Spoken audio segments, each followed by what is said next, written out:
dedicado, então, à apresentação de trabalhos desenvolvidos por vocês e à discussão deles, eu disse que vocês poderiam já me escrever para a gente ir combinando, etc., porque não teríamos tempo para que todo mundo apresentasse. E, bom, ninguém me escreveu falando que quer apresentar. Eu acho que tem chance de ninguém querer fazer o trabalho, porque eu sei também que quando a gente faz cursos de extensão, a gente está somando uma atividade ao cotidiano já tão corrido, né? Então, eu tenho uma proposta que é: a gente pode manter o que a gente está fazendo, manter os planos, e aí eu preciso que algumas pessoas ou alguns grupos se voluntariem para elaborar trabalhos e apresentar no último dia para a gente poder discutir. Ou a gente pode mudar e falar hoje só de retextualização e já discutir esboços de propostas que vocês vão ter tempo de fazer durante o nosso encontro. E aí a gente faz isso com os demais encontros, né? Então hoje a gente falaria de retextualização e daria tempo para vocês pensarem em atividades e, e esboçarem pelo menos alguma atividade que a gente consegue discutir aqui. E aí na semana que vem a gente fala sobre análise contrastiva e o uso da tradução para o desenvolvimento de capacidades tanto de análise linguística como de uso da gramática. E na última aula a gente fala sobre tradução Foi literária. E bem nessas melhor nessa aulas. fase. Oi?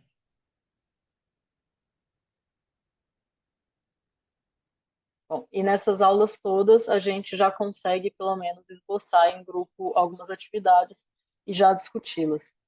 Vocês podem dizer o que preferem via chat, mas podem também só votar na lista de chamada, tá? Eu deixei essa votação aberta na lista de chamada.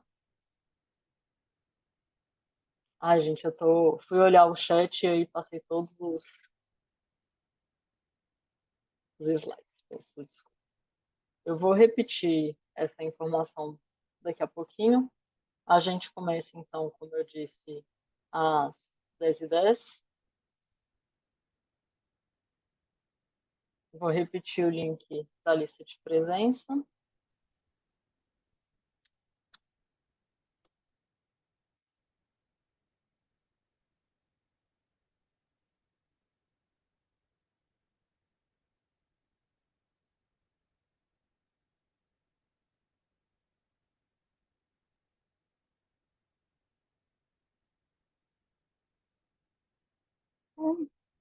Falei que a gente começa às 10h10, mas acho que já tem bastante gente também. Começa de uma vez. Eu vou repetir essas informações todas, votação, etc., daqui a pouco, porque aí o pessoal que chega pode já se inteirar também, se chegar um pouquinho mais atrasado. De toda forma, a gente começa a falar hoje, então, sobre o processo de retextualização, que é algo muito discutido na linguística aplicada, principalmente na didática de língua 1, então, que a gente costuma chamar mais como língua materna, e que a gente vê diversos trabalhos de linguística aplicada sendo publicados sobre esse assunto, pensando na escola mesmo, na educação básica. E eu vejo pouca proposta de retextualização no trabalho com línguas adicionais. E eu faço aqui uma propaganda, eu acho a linguística aplicada brasileira assim, muito avançada, é um campo de conhecimento maravilhoso. Então, acho que é importante que a gente possa também usar o que é produzido dentro do campo teórico da linguística aplicada ao ensino de língua 1, também para ensinar a língua 2, fazendo adaptações necessárias, obviamente, mas deixo esse convite para vocês se inteirarem também do que é produzido dentro do país sobre aprendizado de português. Então, a gente vai ter como texto central esse texto da Regina Pere Delisola, que é uma professora da UFMG, aposentada, se não me engano, sobre retextualização. É um texto bem curtinho, eu prometi criar um drive e eu criei um drive, mas eu não coloquei nada lá ainda. Eu vou colocar aí, eu mando o link para vocês. De toda forma, a gente vai partir desse texto, que é um texto bem simples, e pensar um pouco em expandir essa ideia de retextualização também para atividades de tradução e retextualização juntas, ou apenas de retextualização na língua adicional. Então, pensando aqui na tradução intralinguística, né? A gente já fala um pouquinho mais sobre isso. A retextualização, então, é um processo bem simples, é um processo de transformação de uma modalidade textual em outra, ou seja, trata-se de uma refacção do texto verbal em outro, seja ele oral ou escrito, processo que envolve operações que evidenciam o funcionamento social da linguagem. Ou seja, basicamente tenho um texto, vou transformá-lo em outro texto, parto de um texto oral ou escrito para produzir um texto oral ou escrito.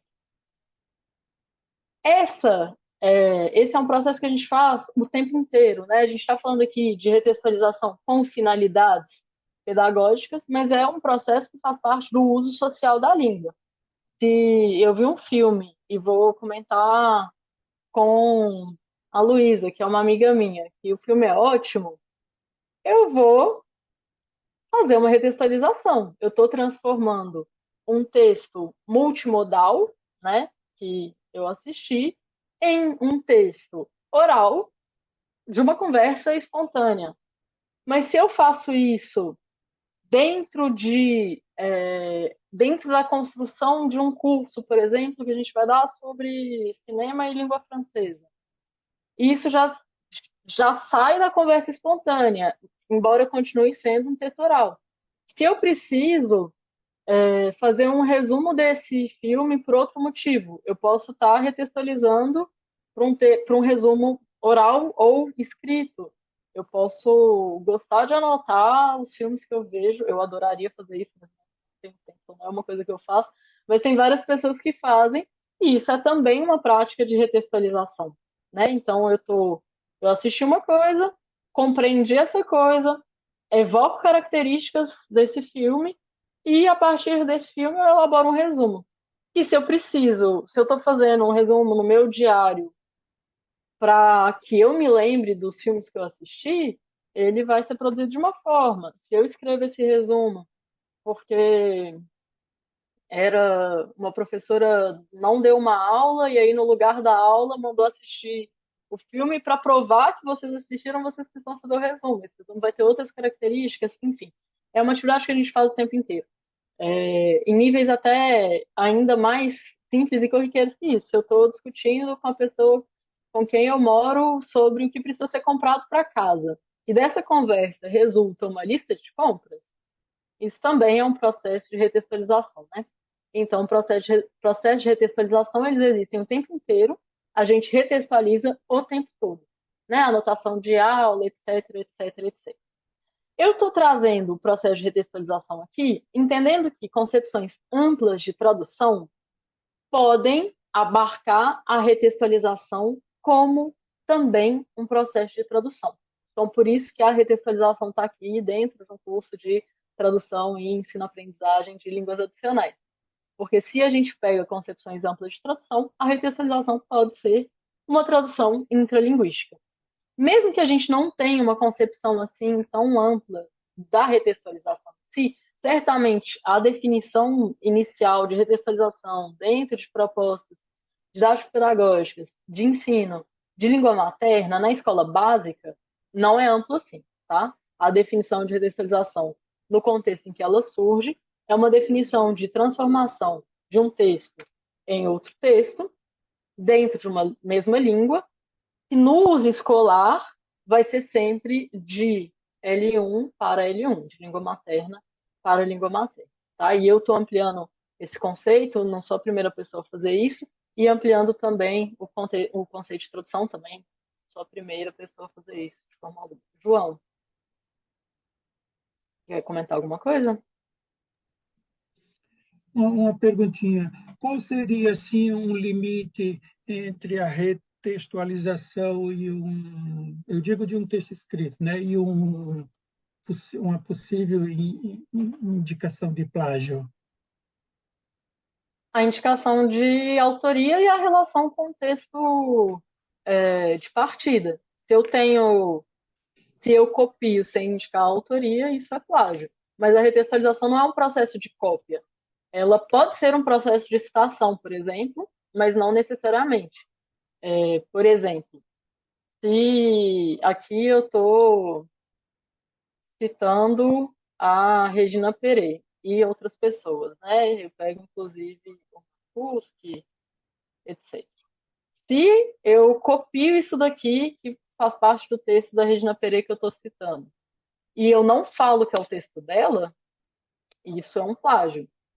Aqui, isso está como citação, não tem alteração nenhuma, né? Eu copiei, inclusive, é uma foto do, do livro, não é sequer uma cópia de palavras, que me deu o trabalho de digitar. Isso é só uma citação, então é uma retextualização. Por outro lado, isso daqui é uma retextualização, porque eu parti do texto dela para sistematizar os passos da retextualização de um jeito parecido com o que ela faz, mas não igual, e isso compõe a minha aula. Então, eu tenho aqui uma retextualização e aproveito para avisar, muitas vezes eu faço isso, que é para evitar, eu sei que no PowerPoint fica chato repetir sempre a mesma citação, que esse é o texto principal que a gente está discutindo, no qual eu estou embasando a aula. Então, a referência dele já está aqui e ele vai nos acompanhar. Sim, Joanque, essa ampliação de definição de retextualização a gente pode aplicar também aos textos literários, e para a gente fazer essa ampliação, eu vou passar também pela ampliação de definição de tradução do Peter Torok, que eu acho que pode ser interessante para a gente falar de tradução. Essa Posso, pergunta do João que estava no chat, para quem. João, te respondi? só complementando, Sim. numa retextualização é necessário manter o mesmo mesma ideia, né, central daquele texto anterior, né, o texto de partida e tal, né? E aí eu vejo assim muito estreita essa limitação no sentido de evitar o plágio, sabe? Se eu preciso manter o sentido original do texto de partida e, ao mesmo tempo, não cair no plágio. Basta indicar que o texto de partida é outro. A gente está falando também de atividades que não estão necessariamente no mundo acadêmico, né? O exemplo que eu dei de eu estou conversando com a pessoa com quem eu moro e a partir disso eu faço uma lista de compras, não é porque ela falou banana, eu escrevi banana que eu estou plagiando. Existem contextos de uso social da língua em que a noção de plágio ela é absolutamente irrelevante, né? Seja porque a gente está num nível extremamente coloquial, em que a gente não considera os textos produzidos como produções intelectuais autônomas, que é o caso de estou conversando com a pessoa com quem eu moro e escrevi uma lista de compras. Não existe o entendimento de um processo intelectual individual, etc., que justifique o plágio, ou porque a gente está em situações em que, mesmo que a gente não esteja dentro do regime acadêmico, a gente vai citar necessariamente. Se eu estou falando de um filme que eu assisti, eu estou citando esse filme, necessariamente. E aí fica claro que não se trata de um plágio, mesmo que eu esteja numa situação coloquial em que né, a noção de plágio também não cabe. Mas se eu for fazer um resumo para provar para a professora que eu assisti ao filme, estarei citando o filme necessariamente, então claramente não se trata de plágio. Aí é evidente, num contexto acadêmico, se eu for citar o filme diretamente, se eu for copiar trechos, entre aspas, etc., que eles estejam, entre aspas, com indicação de que vieram do filme, etc. Se não, se trata de plágio. Mas aqui, o João foi meu aluno em várias matérias, ele sabe que toda vez todo começo de semestre, eu faço um grande discurso anti-plágio e com a intenção de que ninguém plagie nada. Não estou me contradizendo, mas estou dizendo que há vários contextos sociais de uso da língua em que a noção de plágio não se aplica, né? Dentro da academia, não é o caso. Absolutamente não é o caso. Dentro da academia, a gente está necessariamente lidando com noção de autoria intelectual e, portanto, precisa citar, precisa citar e referenciar, tanto quando a gente cita diretamente, como quando a gente cita indiretamente. Paula fez uma ótima pergunta, não sei se vocês viram no chat. As citações indiretas, quando escrevemos artigos, seriam casos de retextualização. Sim e não. No contexto em que nasce a noção de retextualização como ferramenta didático-pedagógica, a citação sozinha não seria uma retextualização, porque eu preciso ter um texto e não uma parte de um texto para ter uma retextualização.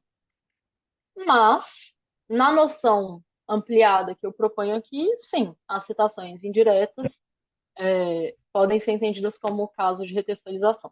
Que a gente está aqui usando um instrumento da didática de língua materna que surge bem da noção de gêneros textuais, didática através dos gêneros textuais, etc. Então, quando eu posso propor uma retextualização, se eu vou partir de um artigo de opinião e transformar esse artigo de opinião em um artigo científico. Mas a gente não vai fazer isso na escola, porque né, artigo científico não faz parte da educação básica. Mas eu poderia transformar um artigo de opinião, uma resenha em artigo de opinião, por exemplo, e aí esse é um processo de retextualização. Então a gente está pensando sempre em textos completos e não em partes de texto, que pertencem, como todo texto inserido dentro de uma cultura, a um determinado gênero textual. Ou pelo menos tem características predominantes de um determinado gênero. Luísa. Oi, Amanda. Fica uma dúvida também, toda aquela questão dos testes de proficiência que tem, né? Por exemplo, alguns documentos e que você vai fazer uma síntese a partir deles. Ou você tem um documento, você vai fazer ali um exposé, sobre aquilo, mas trazendo a sua opinião, né, pessoal? Isso também é retextualização? Sim, Sim. sim, é verdade. O Delphi e o Dalphi adoram esse tipo de exercício, né? A Luzia também perguntou se na literatura, por exemplo, da história de Dom Quixote, eu parto da história de Dom Quixote que uma charge. Sim, é uma retextualização. Então, é um processo que a gente consegue reconhecer nas nossas práticas cotidianas, nas nossas práticas escolares, nas nossas práticas acadêmicas, e que certamente faz parte daquilo que a gente comentou no primeiro encontro, dessas habilidades de transformação e manipulação de textos, que é citada pelo Balboni. Aliás, nós citamos a partir dos estudos do Balboni. Para justificar mais a presença desse conceito nesse curso, a gente vai expandir um pouco e fazer um pequeno desvio. A gente vai expandir a noção de tradução a partir de um livro de um semiólogo estoniano, que é o Peter Torup. Não está traduzido para o inglês esse livro, ele está traduzido, que eu saiba, apenas para o italiano, mas chama A Tradução Total. E nesse livro, o Peter Torup vai propor que tradução é praticamente tudo que a gente faz manipulando textos. Então, é uma definição em outro campo do conhecimento, mas que acho, para nossas finalidades aqui, muito parecida com a definição do Balboni de que existe uma grande competência de manipulação e transformação de texto. Ele vai falar que existe, então, a tradução textual, que é essa tradução, o senso comum da palavra, né? Então, eu tenho o Dom Quixote em português e eu vou traduzir o Dom Quixote para o francês. e o Don Quixote é um romance em português, seguirá sendo um romance em francês. Isso é o que a gente entende como tradução mais comumente, e é o que o Peter Torok vai entender como uma tradução textual. Para ele também existe a tradução metatextual, que é então a tradução de um texto inteiro, não em outro texto inteiro, mas em uma cultura, e que é constituída pelos instrumentos metacomunicativos, com os quais um prototexto penetra em outra cultura. Então, aqui a gente ainda está falando de tradução entre culturas, potencialmente, então, entre línguas, mas falando de outros textos. Né? Aqui a gente segue ainda bastante no campo da literatura. Se eu tenho Dom Quixote em português e eu estou lendo não o Dom Quixote em francês, o romance, mas um site com resumos de livros em francês. E isso é uma tradução metatextual, porque eu pego um texto de uma cultura, passo para outra cultura, mas em outro gênero. De toda forma, continua sendo um texto a partir do qual o prototexto, ou seja, o texto inicial, o texto de partida, chegou em outra cultura ou em outras culturas, né? Então fazem parte dessa tradução metatextual verbetes de enciclopédia, resenhas, publicidades, críticas, notas de rodapé, prefácio, pós-fácio, imagens, etc. Então, a tradução metatextual, ela mantém o tema do prototexto, mas ela altera o gênero. E alterando o gênero, ela altera também, pelo menos, parte do conteúdo, porque se eu faço um prefácio, eu não posso fazer um resumo, né? Eu preciso ter alguns comentários críticos sobre a obra, falar talvez um pouco do autor, sugerir linhas de interpretação. E essas traduções metatextuais, elas podem estar junto com a tradução textual. Então, se eu traduzo Don Quixote em francês, no livro, eu vou ter nota de rodapé, prefácio, pós-fácio, imagem, uma biografia do Machado de Assis, etc, etc. Ou isso pode estar separado, como a gente já falou, num site da internet com um resumo de livros, num verbete de enciclopédia, talvez sobre Don Quixote, talvez sobre Machado de Assis, talvez sobre literatura brasileira, né? Em resenhas, publicidades, críticas, etc. Então a gente está vendo como são campos teóricos diferentes, né? A gente está falando de uma pessoa que se ocupa de semiologia e de pessoas que se ocupam de linguística aplicada, mas que trazem conceitos que eu acho bem semelhantes. Tudo isso para dizer que a gente vai trabalhar com conceitos bem amplos de representação e bem amplos também de tradução. Além disso, o Torup vai falar também de tradução intextual e intertextual, ou seja, aos textos inteiros ou aos fragmentos de outros textos presentes dentro de um texto maior, como citações explícitas e implícitas, alusões, paráfrases, travestimentos, etc. Então, a gente pode ter textos que são inteiros, mas a gente tem muito frequentemente fragmentos de textos. A pergunta que alguém tinha feito, agora eu perdi o chat, deixa eu abrir.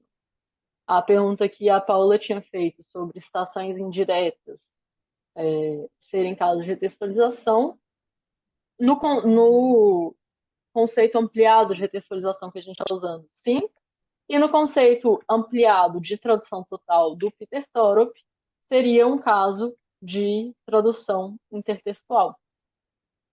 Né? Intextual se está no texto, intertextual se coloca textos em diálogo. E ele vai entender também como tradução o que os estudos de tradução costumam entender como adaptação. Ele vai falar de tradução deverbalizante, quando a gente tem um texto verbal transmitido por outro ou outros códigos, que podem ser linguísticos ou extralinguísticos. Então, a gente tem o caso máximo, né? Eu vou transformar, vou falar sempre Don Quixote, vou transformar Don Quixote em filme. Uma boa parte da teoria da tradução e da adaptação vai dizer, isso é uma adaptação. O Peter Torrance vai dizer, isso é uma tradução deverbalizante, na qual eu vou transformar um texto verbal, escrito, em um texto multimodal, em um filme. Estou vendo como esses dois conceitos, né, o de retextualização e o de tradução total, eles são conceitos que, por vieses teóricos radicalmente diferentes, estou falando isso para vocês, né, terem em mente que o Peter Torrance não está falando de didática, ele não fala de didática em momento nenhum do livro dele, não é uma preocupação dele, mas acho que são dois conceitos que se aproximam muito. Então, por isso que eu estou trazendo aqui a ideia de retextualização, mas entendendo que a retextualização pode ser entendida como uma tradução. E ela pode ser uma tradução intralinguística como interlinguística, e a gente pode fazer vários processos desses que a gente mencionou ao mesmo tempo.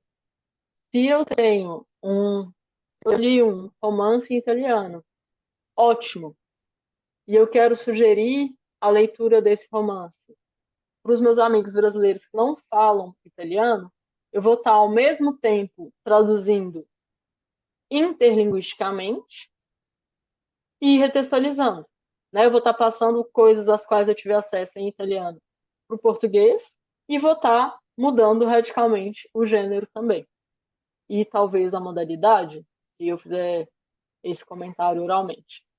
E eu estou dando esse tipo de exemplo para a gente pensar que essas são, de fato, práticas cotidianas e não necessariamente apenas práticas escolares, acadêmicas, práticas de ensino, aprendizagem, etc. Vou voltar, fazer uma pausa, agora que a gente foi... Não, desculpa, Lu, pode falar. Eu fiquei na dúvida aqui, na verdade, porque qual que é a diferença da tradução metatextual para deverbalizante? Porque, assim, os dois podem ter uma mudança de gênero, né? E a diferença seria da cultura? Tipo, a metatextual vai para uma outra cultura e a deverbalizante não necessariamente. A cultura, sim, e a outra questão da modalidade. Por mais que eu mude o gênero também na metatextual, eu não mudo o meio oral ou escrito. Né? Na deverbalizante, eu mudo o meio. Eu Ah, tá, transformo entendi. algo escrito em uma imagem, por exemplo. Sim, entendi. Se Então eu tem uma pego, por mudança de exemplo, gênero, mas também de meio. sim, se eu pego, por exemplo, o quadrinho da Odisseia da Teresa Virgínia, ela é metatextual. Sim. Tá. E também deverbalizante. Eita. Ai, porque Porque, muda o sim, formato. Entendi. não são Tá. conceitos que necessariamente se excluem. Porque se eu penso Vamos para um exemplo até mais simples. Se eu penso num prefácio, eu provavelmente vou citar. Estou escrevendo prefácio da tradução de Don Quixote para o francês.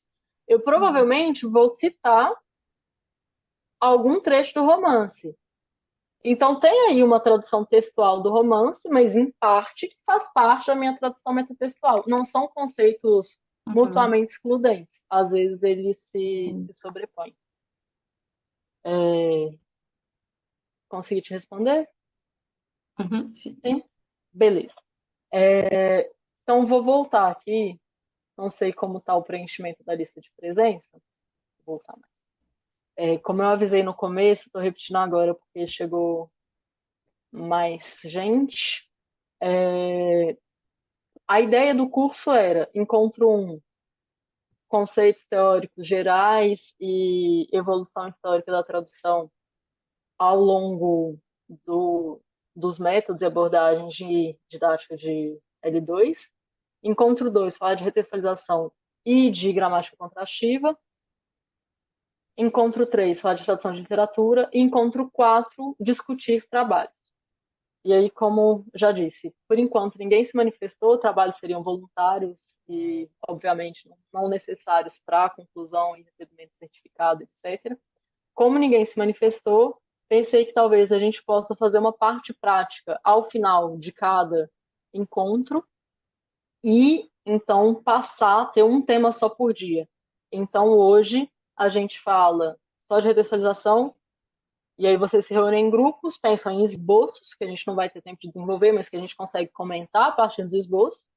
Na semana que vem, a gente fala de linguística contrativa e, né, que isso seria a segunda possibilidade. A gente fala de linguística contrativa na semana que vem, tem um espaço para fazer pequenas discussões, esboço de atividade, etc. E no último encontro, ao invés de ter apresentação de trabalho, não tem mais apresentação de trabalho.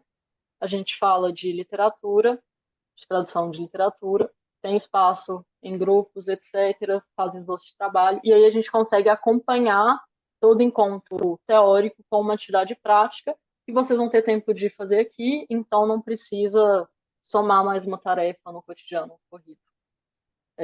Essas são as duas possibilidades, elas estão na lista de presença, vai ser decidido por votação.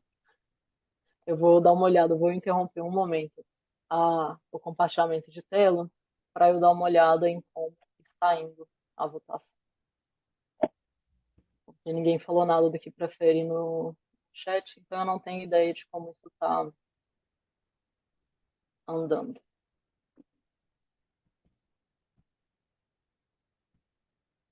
Tá. Uma amplíssima maioria prefere, por enquanto estamos com 11 pessoas que preferem que a gente fale hoje só de retextualização e que a gente fale de análise linguística contrastiva na semana que vem. Então eu já vou me programar para fazer isso, tá? Eu falo até mais ou menos umas 11, que era o plano original de falar sobre esse tema, mas aí a gente tem o tempo de se reunir em grupos, de vocês compartilharem e de a gente discutir, ok? Tudo bem para todo mundo? Então, a gente retoma a apresentação. Deixa eu voltar aqui.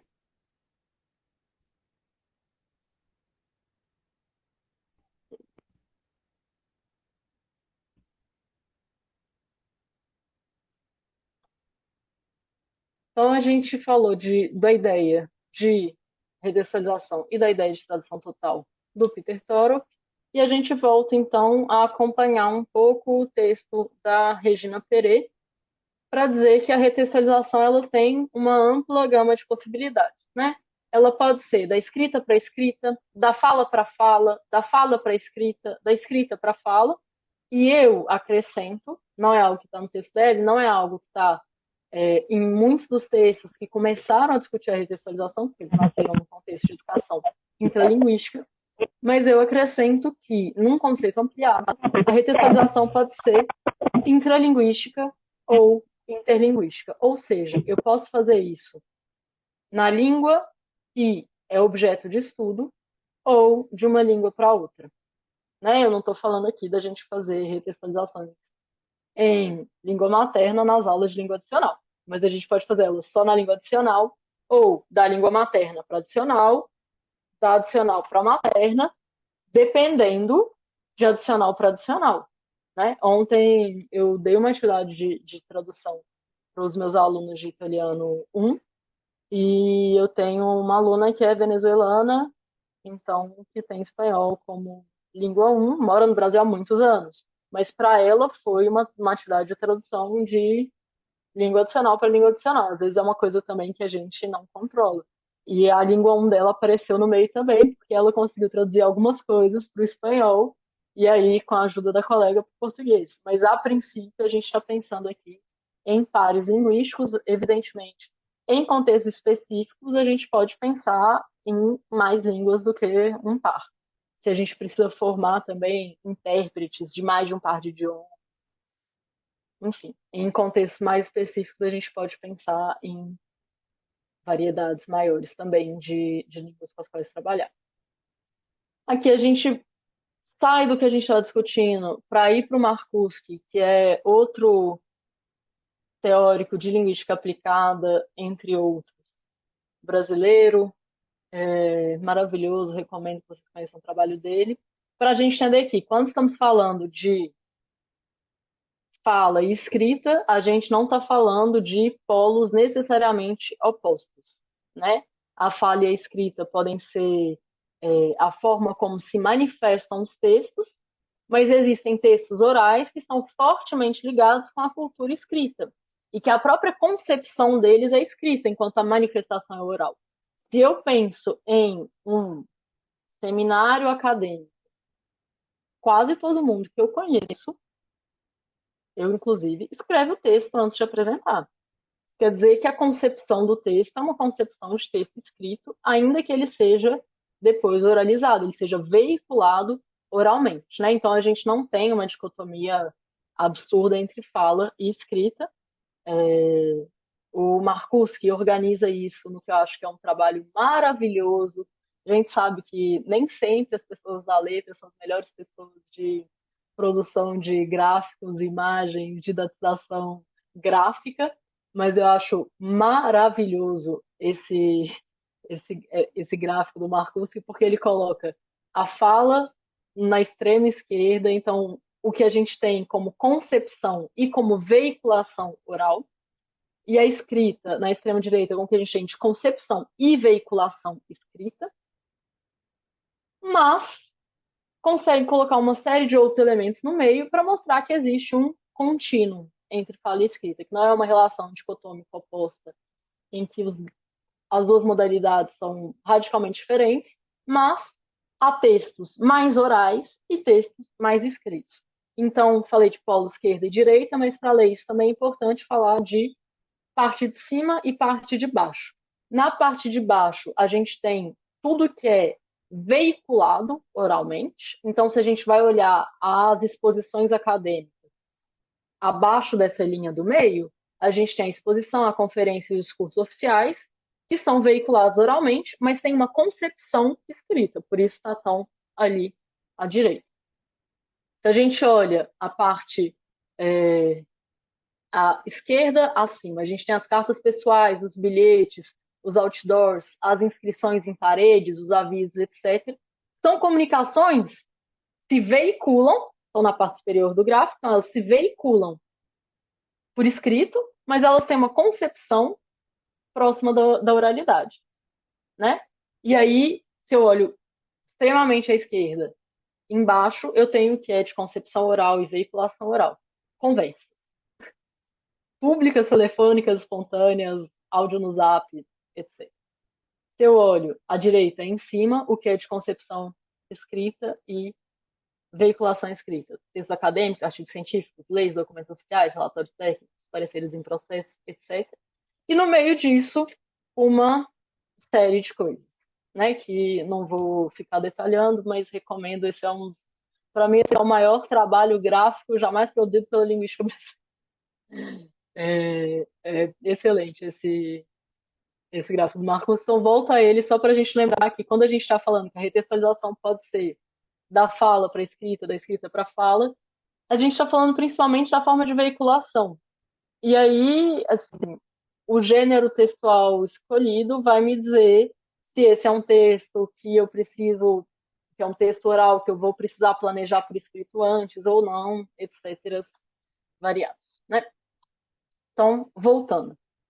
Quando a gente pensa nos passos da retextualização, a Regina Pérez vai descrever mais alguns passos, porque nesse texto, que eu estou disponibilizando no Drive para vocês, ela está falando de uma experiência que ela teve em sala de aula.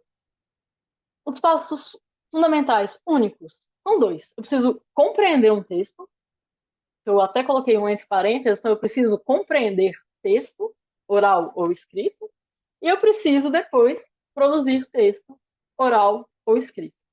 E o que pode ter entre o produto inicial e o produto final? Uma série de coisas. Essencialmente, eu preciso compreender o texto, e para eu compreender esse texto, eu preciso compreender o conteúdo temático e o conteúdo lexical. Se eu penso no gênero, eu preciso observar e levantar as características de textualização, pelo menos do gênero que eu vou produzir. Dependendo do tempo que eu tenho para trabalhar isso em sala de aula, tudo bem se eu não olhar atentamente para o gênero de partida. Mas para o gênero de chegada, talvez eu precise olhar mais detalhadamente. Pensar nos motivos que podem levar à retextualização. A gente vê em diversos tipos de atividade, em diversos tipos de pedagogia, que cada vez mais propõem que as atividades feitas em sala de aula sejam atividades motivadas. Aí, a gente pensa nisso na pedagogia por projetos, por exemplo, mas mesmo se a gente sai da pedagogia por projetos e a gente pensa em uma tarefa apenas, essa tarefa pode ser motivada. Se ela é motivada, ela provavelmente vai resultar no engajamento maior dos alunos, num uso social da sala de aula, né? A gente sai da sala de aula como um ambiente artificial dentro do qual acontecem coisas radicalmente diferentes da interação que a gente tem fora da sala de aula. E a gente pode, além disso, levantar e observar os procedimentos operacionais da transformação de um gênero a outro. Então, existem os procedimentos e características de um gênero, do outro gênero. Mas também tem as características operacionais para eu transformar de um gênero a outro. E tudo isso pode ser objeto de debate. Eu vou passar para vocês brevemente esse texto da Regina, para vocês conseguirem acompanhar qual foi a atividade que ela propôs, para vocês terem um exemplo de retextualização. Deixa eu só tirar aqui. O que ela fez foi, ela partiu desse texto,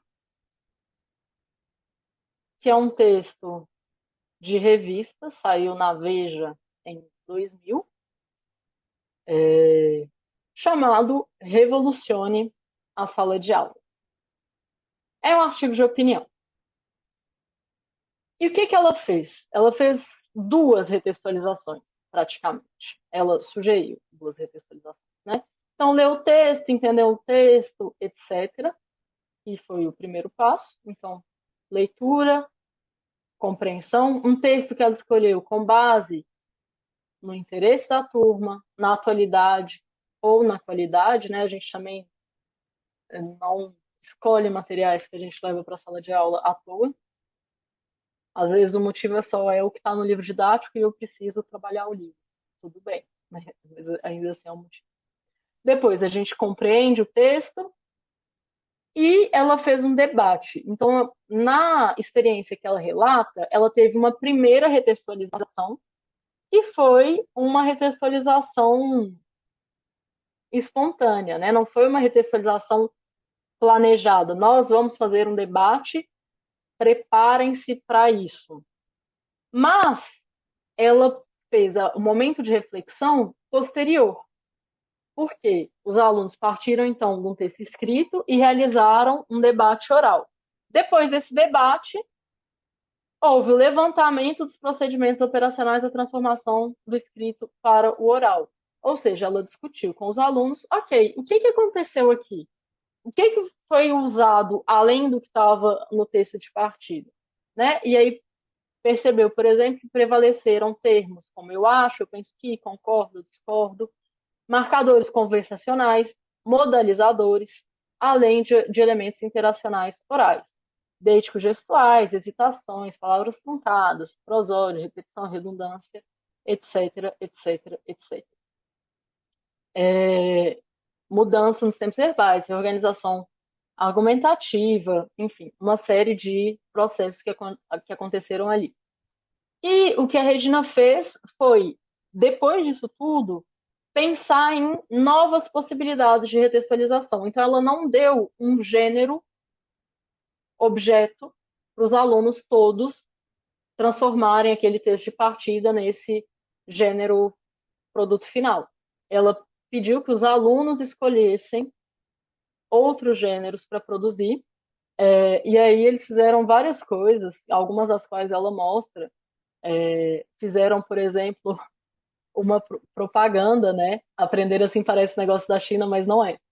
Não espere tudo do seu professor, revolucione a sala de aula, lembre-se que na vida precisará mais do que a aprovação dos seus antigos professores para passar.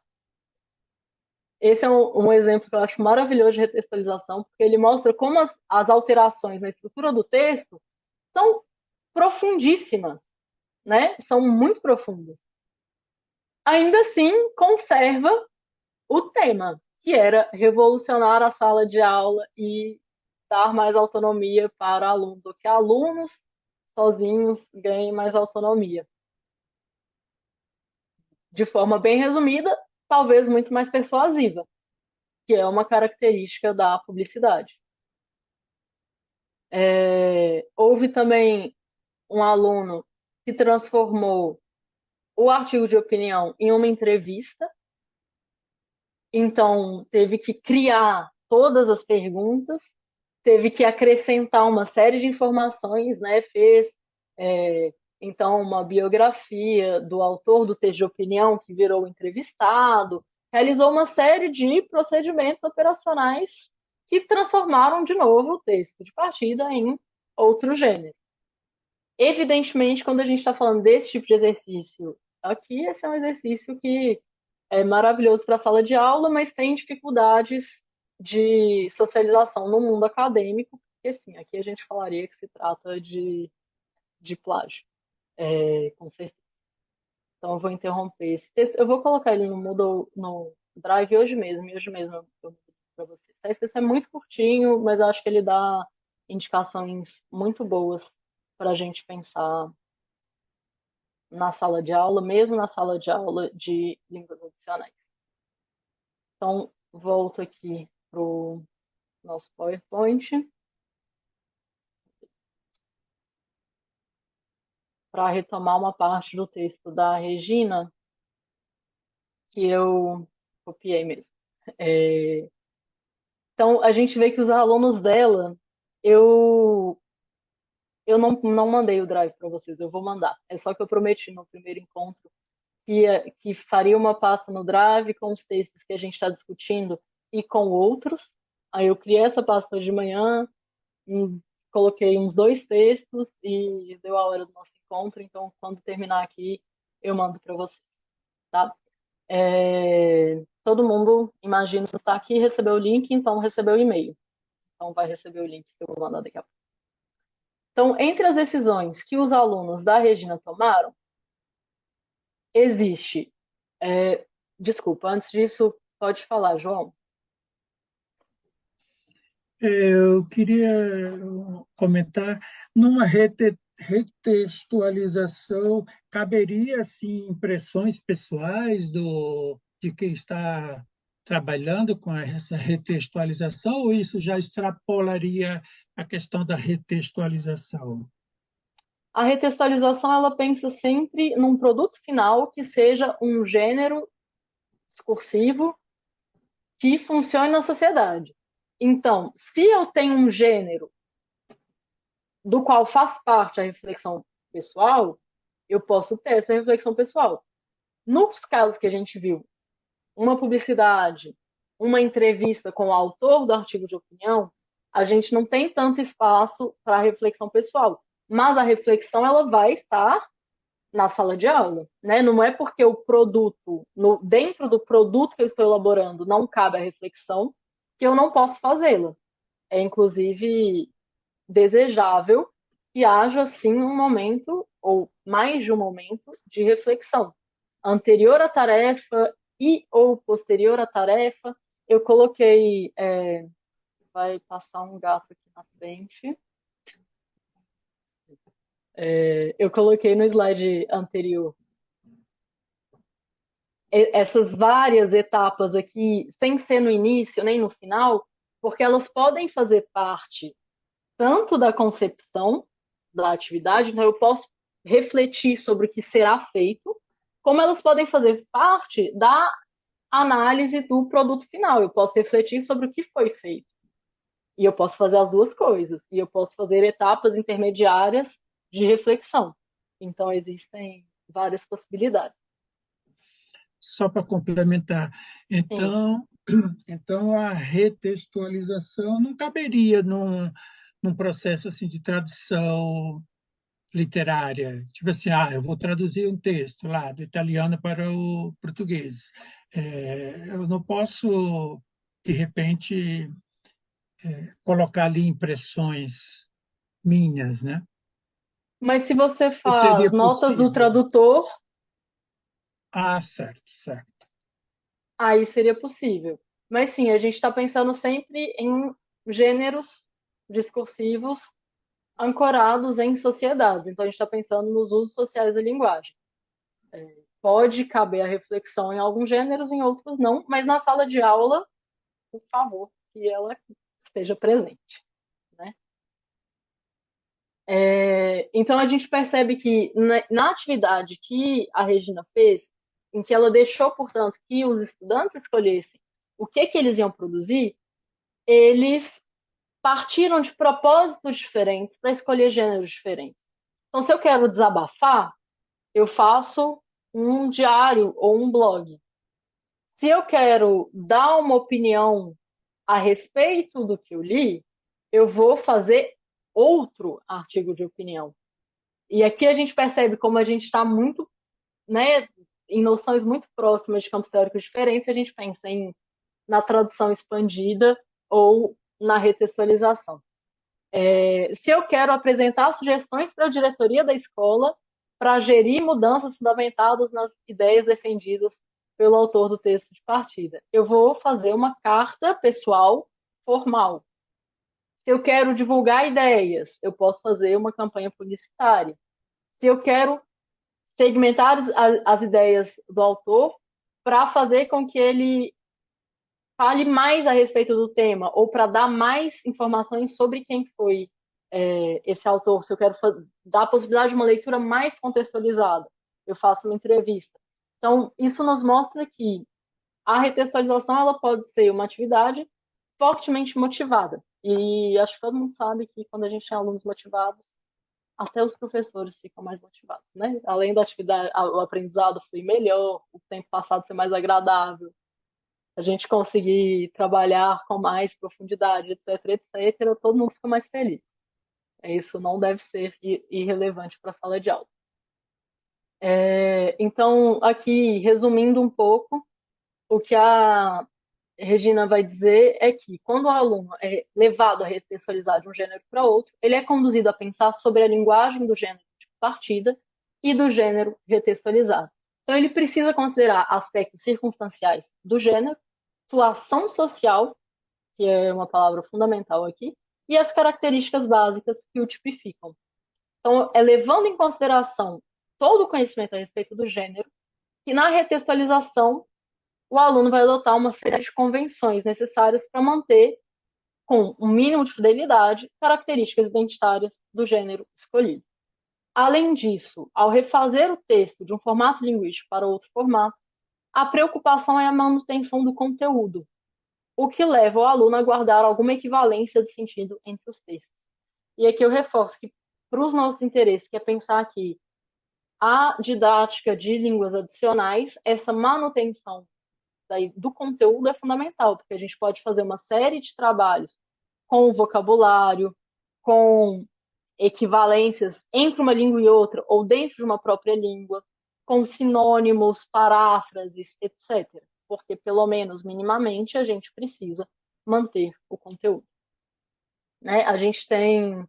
Aqui eu coloquei outro exemplo, que foi um trabalho que a turma do João fez, mas outra turma, antes da turma dele, fez também. Aqui na UFSC, as turmas de língua italiana 6 tem como conteúdo programático, que é um curso de formação, né, de graduação em uma língua adicional, então não faz sentido ser só um cursinho de línguas. É tema do semestre a história da língua italiana. O verbete da Wikipédia de história da língua italiana em português, quando eu desci pela primeira vez em 2022, era minúsculo. Minúsculo. Tinha, assim, era um parágrafo cheio de informação errada. E aí foi um trabalho que começou na turma de 2022 e depois a gente continuou na turma de 2023, escrever o verbete de história da língua italiana em português. Numa atividade que era, primeiro, uma atividade de tradução, porque a gente partiu do verbete história da língua italiana em italiano da Wikipédia, mas é também um trabalho de retextualização do conteúdo do semestre como um todo. Então, a gente está transformando vídeos que a gente viu, textos teóricos que a gente leu, discussões que a gente teve em sala de aula, seminários, etc., em um verbete da Wikipédia. Estou dizendo isso porque o trabalho inicial era traduzir, mas tinha partes que não estavam boas em italiano, coisas que precisavam ser completadas. Se vocês quiserem ver, tem coisas para alterar ainda, revisões a serem feitas. Pretendo fazer isso de novo com a minha turma desse ano, de novo, né, fazer diferente, porque é isso, a turma de 2022 fez um trabalho que permitiu o trabalho da turma de 2023. E aí eu espero com a turma de 2024, se eu oferecer essa disciplina de novo, encerrar esse trabalho, dizer esse verbete está bom, vamos fazer outra coisa. Porque tem uma série de coisas que, né, podem ser divulgadas em português ainda. E aqui, além, então, de todo o ganho nas duas turmas foi um trabalho que eu infelizmente não fiz com o tempo que eu gostaria de ter feito. Já peço desculpas para os meus alunos, porque foi um trabalho que eu deixei mais por conta deles do que consegui conduzir, por motivos de cronogramas de semestre. E porque toda vez a gente perde aulas porque chove muito. Enfim, vocês sabem como estão as condições das universidades públicas, né? Mas é um trabalho que eu gostaria de ter acompanhado mais de perto, que além de ter as vantagens que o trabalho de retextualização tem uma função social básica, que é a universidade tem acesso a conhecimentos e produz conhecimentos, e a gente pode, e por que não deve, divulgar para a sociedade como um todo. Então, para que serve estudar a história da língua italiana dentro de uma graduação em letras italiano? Que sirva pelo menos para divulgar um conhecimento que não existe em português, existem pouquíssimos textos teóricos sobre o assunto, escritos ou traduzidos em português. Então, que a gente possa fazê-los, né? E fazê-los, por que não, dentro da sala de aula de língua. Esse é um exemplo. Existem outros exemplos, né? A gente tem uma série de podcasts, de pessoas também dentro da universidade, mas fora da universidade também, que trazem informações que estão em outras línguas em português, então acaba virando também um trabalho de divulgação cultural e ou científica. Aqui eu não trouxe o artigo inteiro, mas é bem fácil de achar, mas eu queria mostrar o índice para vocês, né? Mostrar o sumário, como que pelo sumário dá para ver que não é um artigo curto. Então, por mais que ainda tenha coisas a melhorar, aprofundar, talvez suprimir, adequar mais a redação a um verbete de enciclopédia, etc., a gente não pode negar que há mais informações sobre história da língua italiana disponíveis de graça na internet hoje do que havia em 2022, graças ao trabalho da turma de 2022 e de 2023 de língua italiana 6. Então, aqui a gente tem um resumo de alguns pontos positivos. Acho que a gente já falou tudo isso ao longo dessa última hora. Então, a gente pode trabalhar tanto habilidades de compreensão como de produção de forma coordenada, né? A gente pode refletir sobre gêneros textuais, seus aspectos sociais e suas características de textualidade. A gente nem sempre consegue ter atividades motivadas, mas que a gente faça esse esforço, porque a retextualização, né, o gênero de chegada pode ser escolhido de forma que a atividade seja motivada e de forma que ela seja motivada, talvez mesmo dentro de uma simulação de mundo real, mas a depender da atividade que a gente escolhe, como essa da Wikipédia, ela pode ser uma atividade motivada com inserção dentro do mundo fora da sala de aula. Eu não gosto muito de falar que mundo real, porque a sala de aula faz parte da realidade, né? Embora às vezes não pareça. Ela faz parte. A gente pode ter atividades que refletem, então, usos sociais e se distanciam dessa artificialidade da sala de aula, da qual eu acabei de falar. Podem ser atividades que permitam o estudo e aprendizado do vocabulário, tanto que ajudem a fixar, como que ajudem a entender nuances. Se eu preciso, por exemplo, não sei, transformar um texto em um gênero que é muito formal para um texto informal, eu provavelmente vou aprender uma série de palavras que estão no mesmo campo semântico, mas que têm usos sociais diferentes. Eu posso fazer atividades de análise linguística, que vão ser, então, por escolha de vocês, tema da semana que vem, mas não descontextualizadas, a partir da própria produção discente, né? Então, como é o caso de de um dos alunos da Regina Perê, eu transformo um artigo de opinião em uma publicidade. E a turma inteira faz isso. Talvez eu precise, por exemplo, rever o imperativo. Talvez. Talvez não. Talvez eu me dê conta de que a minha revisão que eu tinha planejado para o imperativo, ela é absolutamente desnecessária porque meus alunos sabem produzir perfeitamente o imperativo, né? Então, isso também nos ajuda, e aqui eu não coloquei nessa lista de pontos positivos, também nos ajuda a balizar o nosso trabalho de acordo com a real necessidade do corpo docente.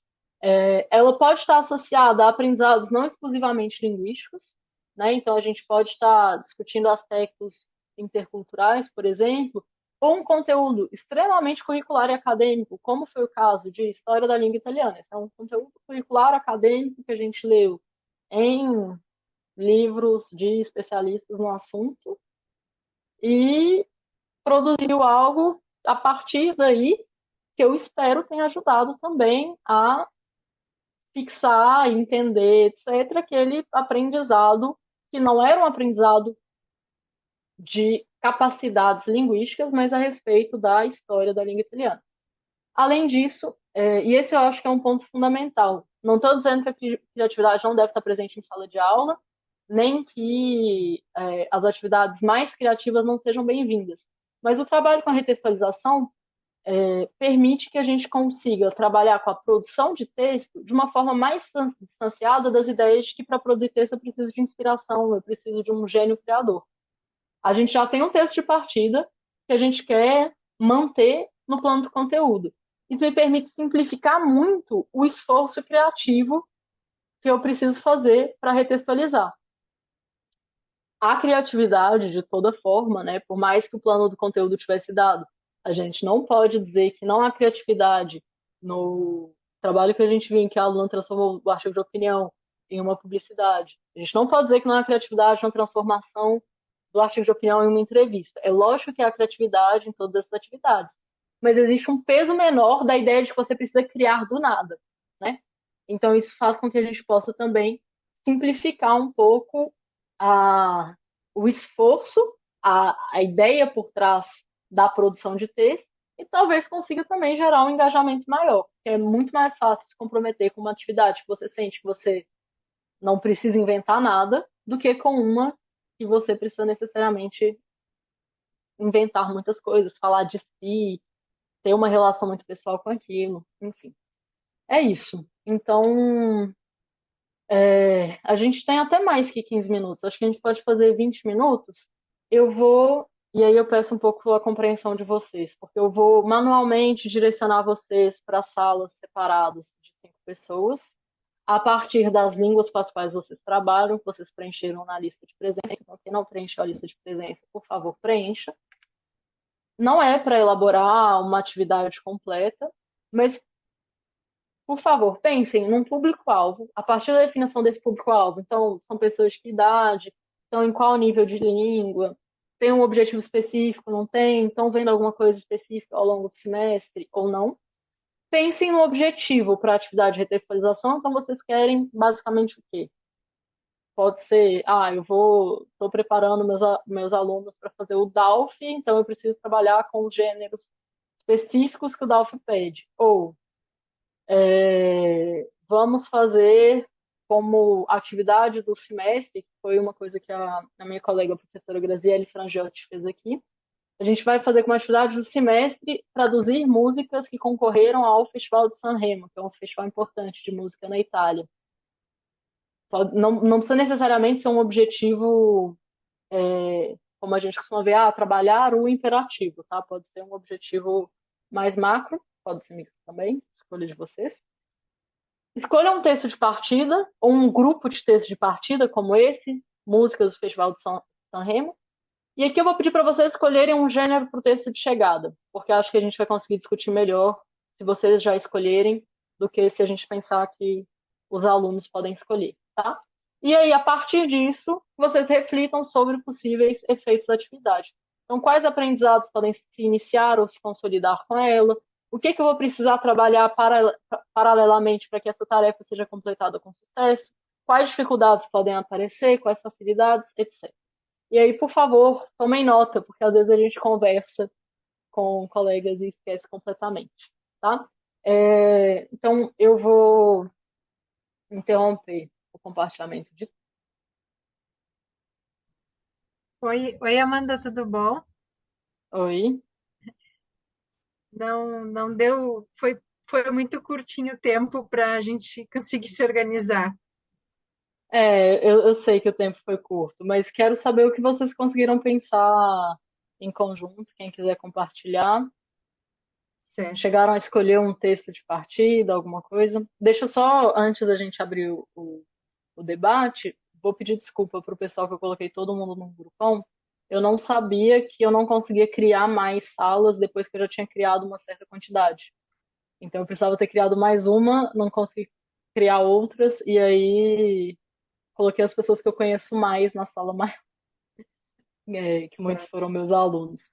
Na semana que vem eu resolvo isso, vou criar um monte de salas sobrando, que aí a gente consegue trabalhar melhor em pequenos grupos.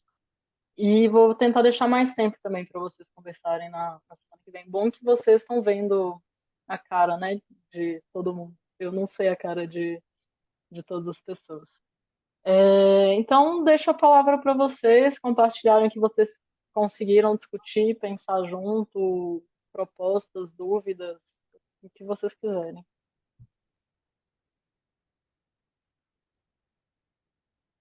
Ó, vou começar então. Tá bom, obrigada. É, a gente foi do grupo do francês, né? Ficou eu, a Lênia e a Luísa. Meu nome é Luísa também. Então, tinham duas Luísas. E a gente pensou, a Luísa sugeriu da gente trabalhar com música. E aí a gente acabou escolhendo, como fica uma coisa muito assim, muito difícil de escolher, né? Uma música que realmente capte todo mundo. Eu lembrei que tem uma música da Anitta, que ela canta em francês, que chama Mon Soleil, que ela canta com o Dadju, que é um rapper francês de origem congolesa. E aí a gente pensou em trabalhar a música, né? O objetivo, familiarizar com a linguagem informal também, porque tem muita coisa. E aí mistura muito inglês no meio, aí tem um trecho em espanhol também, né? E esse seria o texto de partida, o objetivo familiarizar com a linguagem informal também.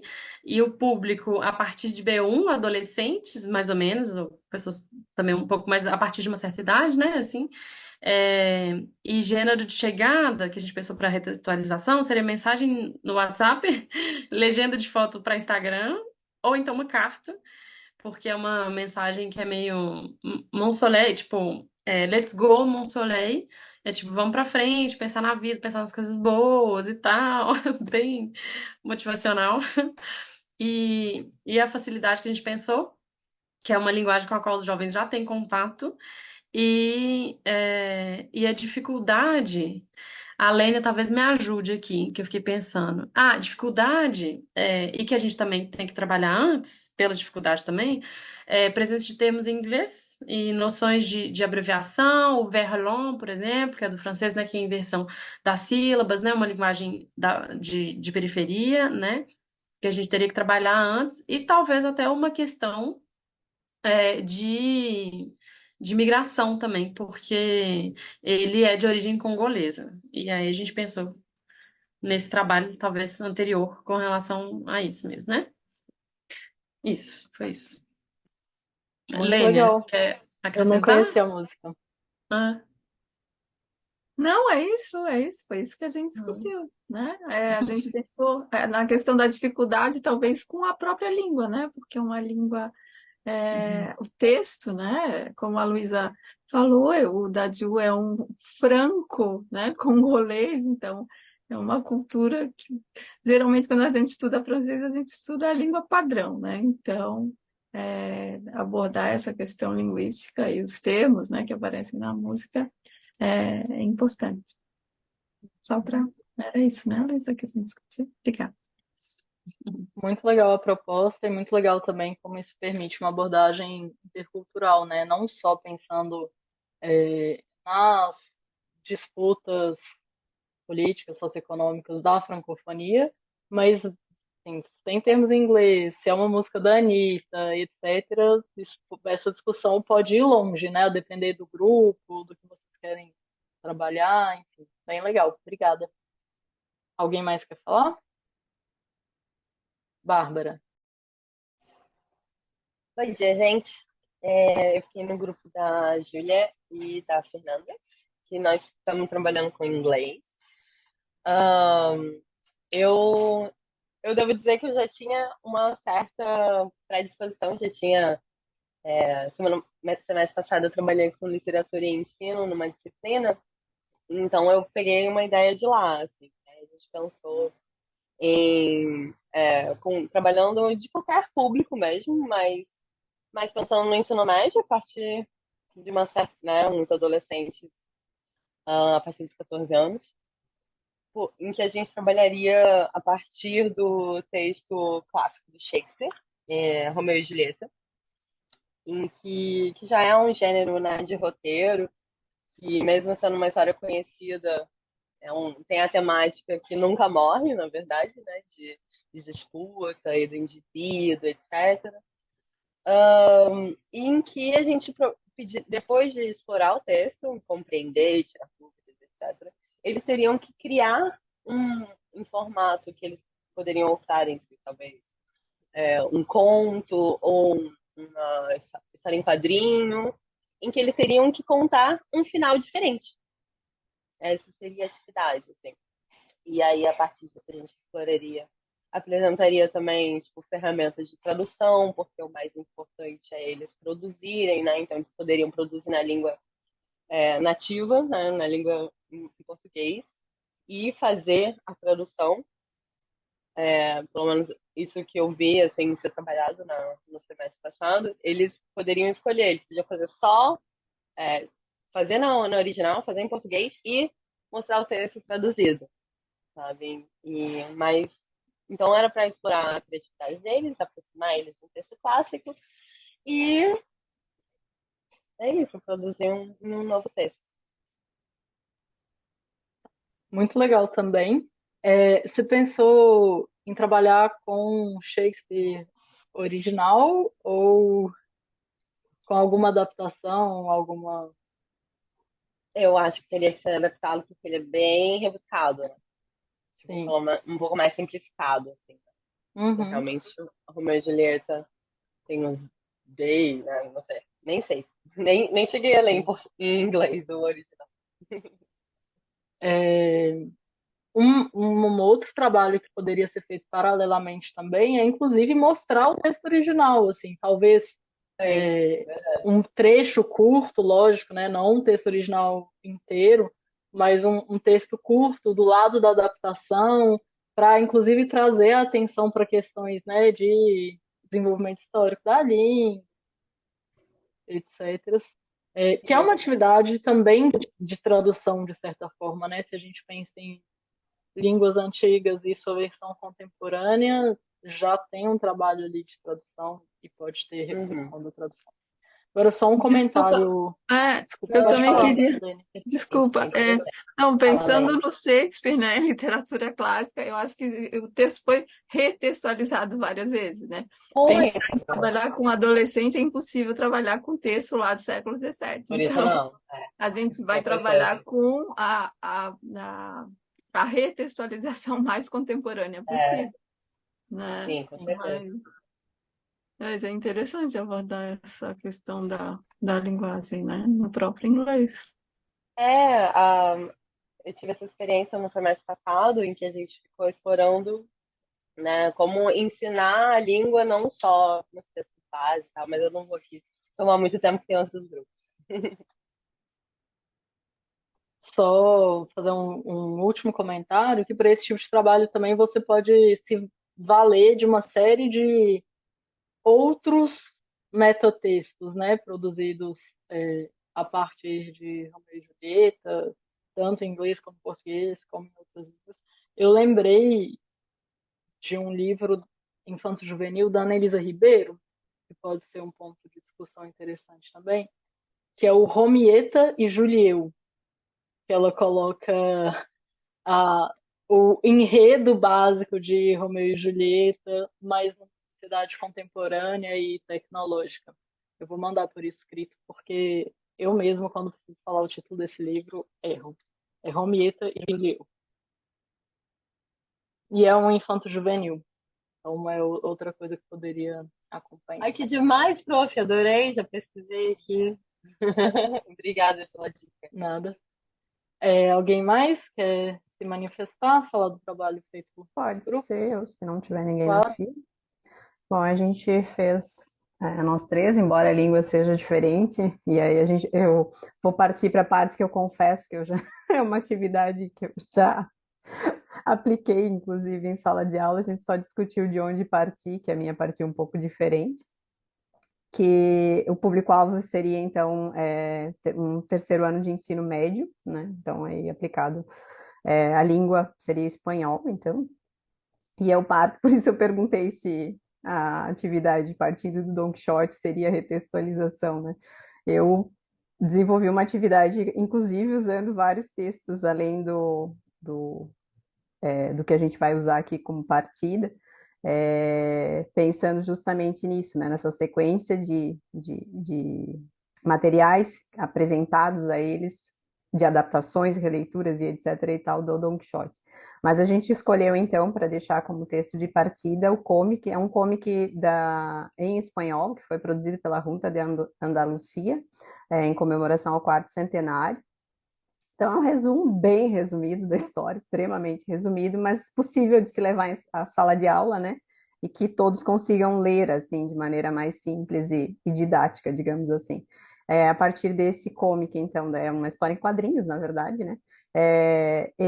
O objetivo seria, então, uma questão intralinguística, eles não fariam necessariamente ali a tradução para o texto-alvo, que seria, então, a charge. Eles depois criariam uma charge. Na atividade que eu realizei, tem toda uma sequência, né? Então, eles vão ter acesso ao capítulo 1 no original entre aspas gigantes, né? Porque, na verdade, não se fala original, né? Mas, enfim, a versão disponível que tínhamos, né, em espanhol na escola. E eles vão tentar fazer a leitura e tradução, inclusive, com o auxílio de alguns recursos ali, tipo, eu montei uma cruzadinha, enfim, eles tinham alguns recursos ali para tentar compreender, principalmente aquelas palavras e expressões ali, além das notas que já vêm, né, acompanhando o capítulo. Mas o objetivo principal seria, então, a produção das chaves.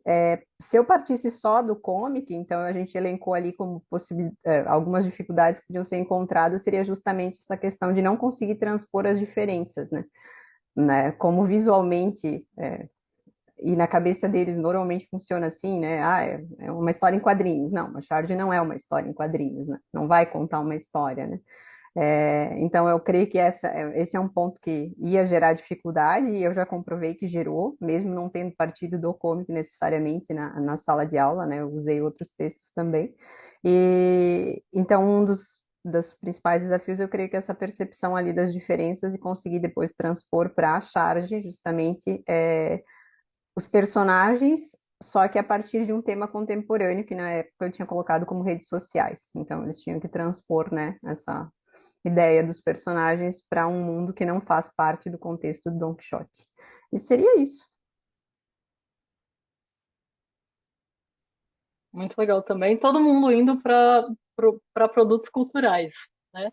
É bom que vocês vão ter que pensar em outras coisas quando a gente for falar de tradução de literatura, porque vocês já falaram um monte aqui. Por Brincadeira. isso que eu queria ter deixado para o final. Entendi. Todo mundo quis fazer todo dia. Não, mas eu acho até melhor, porque vocês vão trabalhar, se não sempre com o mesmo grupo, com grupos parecidos. Aí é bom que vocês conseguem se conhecer e desenvolver ideias aqui. Depois vocês vão ter vários esboços de aula para dar, e não só uma aula pronta. Mas eu ia comentar, você falou do termo sequência, né? Você estava falando especificamente de sequência didática. Sim. Não vou aqui entrar no conceito de sequência didática, etc., mas só para dizer que a sequência didática, como uma ferramenta didático-pedagógica, ela nasce também para pensar o ensino de língua 1, né? E a gente pode usar esse conceito para L2. O que é muito legal na ideia de sequência didática é que a gente não tem uma produção primeira que os alunos precisam acertar, né? A falha ela está prevista na sequência didática. Tanto que a primeira produção que a sequência didática, a primeira produção que faz parte da sequência didática, ela é sempre entendida como uma produção diagnóstica, a partir da qual a gente vai trabalhar para depois fazer uma segunda produção e trabalhar vários aspectos, aspectos de gênero, aspectos de gramática, de vocabulário, de adequação da situação, etc.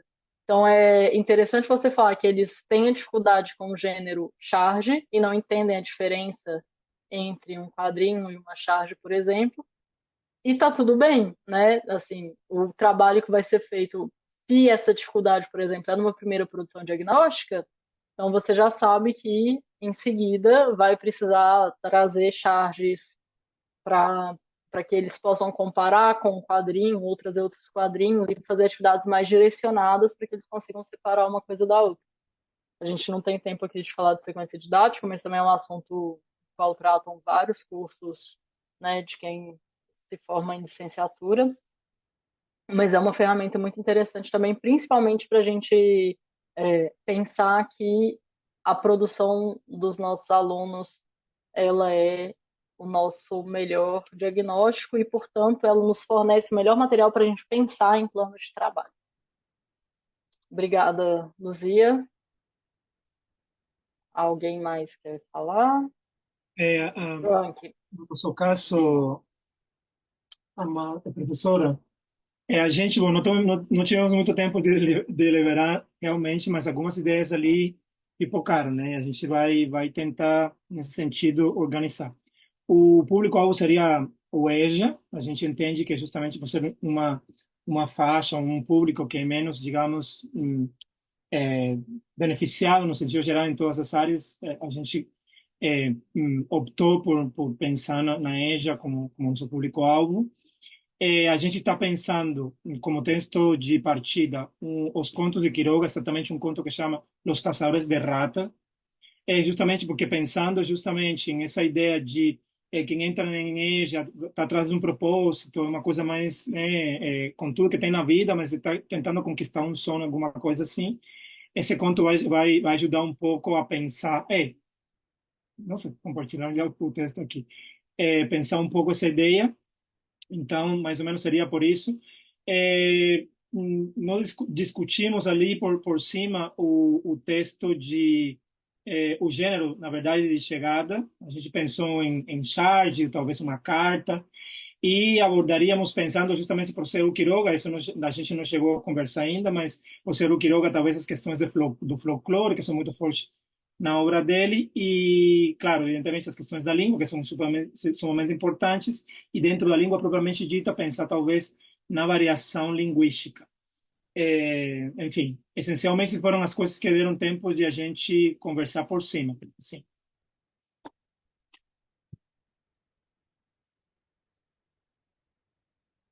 Obrigada, Joanque. Muito legal também. Acho muito importante a gente lembrar da EJA, né? Que, como você bem disse, é frequentemente deixada de lado. E você falando, repetindo que foi pouco tempo para discutir, ao invés de falar para vocês ficarem com vários esboços de aula, já que, por enquanto, todo mundo escolheu um texto, um produto cultural, a gente pode trabalhar com o mesmo objeto ao longo dos próximos encontros. Então, mesmo que a gente vá falar de análise linguística, a gente pensa em preparar um esboço de atividade a partir dos textos que vocês já disseram. Uhum. Pode ser? E aí eu acho que vocês conseguem desenvolver várias atividades, mas sem precisar começar do zero um trabalho Perfeito. nos próximos encontros. E aí, enfim, vai ter gente que vai faltar, etc., mas a gente tenta se organizar assim. Obrigada, Joanque. Eu não conheço esse conto, vou ler até a próxima semana. Quem mais quer falar? O pessoal do grupão do italiano.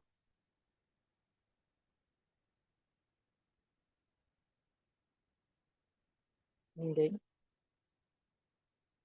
João ou Tatiara, algum de vocês dois quer comentar?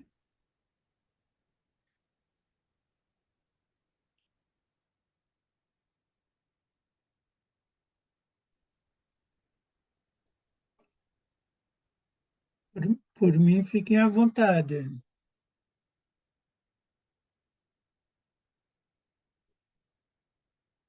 Mas qualquer coisa eu posso comentar. Bem, Nós pensamos inicialmente num público-alvo adolescente também, essa faixa etária, e também um nível intermediário. Vamos partir de imagens. O João trouxe a ideia de trabalharmos imagens de violação dos direitos humanos. Acho que é uma disciplina que ele está fazendo. Então, nós pensamos em desenvolver isso primeiro com um debate entre os alunos. Primeiro, a gente decidiu por não fazer, porque ele estava, né, dizendo que é um tema complexo, parte da teoria que eles leram em aula, né, da questão internacional e de não servir para, né, universal os direitos humanos, mas a particularidade de cada local. Então, por ser isso uma questão complexa, aí depois nós pensamos, não, é importante também trazer isso para os adolescentes, essa discussão. Então, partimos dessas imagens, então abrir um debate, e depois o texto de chegada texto, post no Instagram, e alguma coisa mais que eu não lembro agora. Foi isso que eu anotei.